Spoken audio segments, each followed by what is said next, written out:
রীতি না আসবে, রক্ত ঠান্ডা না হবে, ততদিন এরা বাংলার মাটি রক্তের সাথে বেইমানি করবে, করছে এবং করবে। Let me finish. উপদেষ্টা আসিফ মাহমুদ ছাত্র প্রতিষ্ঠা,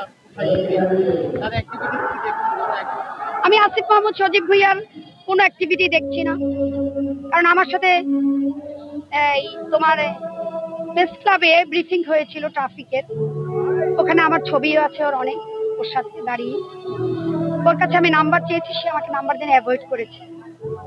এবং আমি তার যতটা তার ফেসবুক বা ইউটিউবে যাই দেখি, যার মোবাইল থেকেই দেখি, আমি সঠিক একটা কবিতা অথবা একটা মেসেজ দিই, ওই মেসেজটা কিন্তু এখনো তার কানে যায় না, কারণ সে পেট আর পকেট নিয়ে আছে। আমার আন্দোলনকারী নিয়ে সে নাই এখন আর।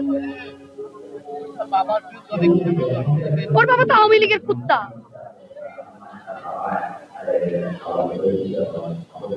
যে দুঃশাসন করেছে সে কখনো সুশাসন আনবে? যে পার্লামেন্ট সরকার, গভর্নমেন্ট সরকার আগের যুগে যারা দেখেছ, যারা দুর্নীতি করছে, করে গেছে, এই বাংলার মাটিকে শোষণ করেছে, শাসন কেউ করেনি। এই এনসিপি বাংলার মাটিকে শোষণ করবে না, শাসনের জায়গায় আসতে হবে। আমি কিন্তু এনসিপিতে ভোট দিব। আমার মৃত্যু হয়ে যাবে, ভোট কখনো বিসর্জন যাবে না, কারণ আমি এনসিপি দলটাকে দেখতে চাই নিঃস্বার্থ, নির্দলীয়।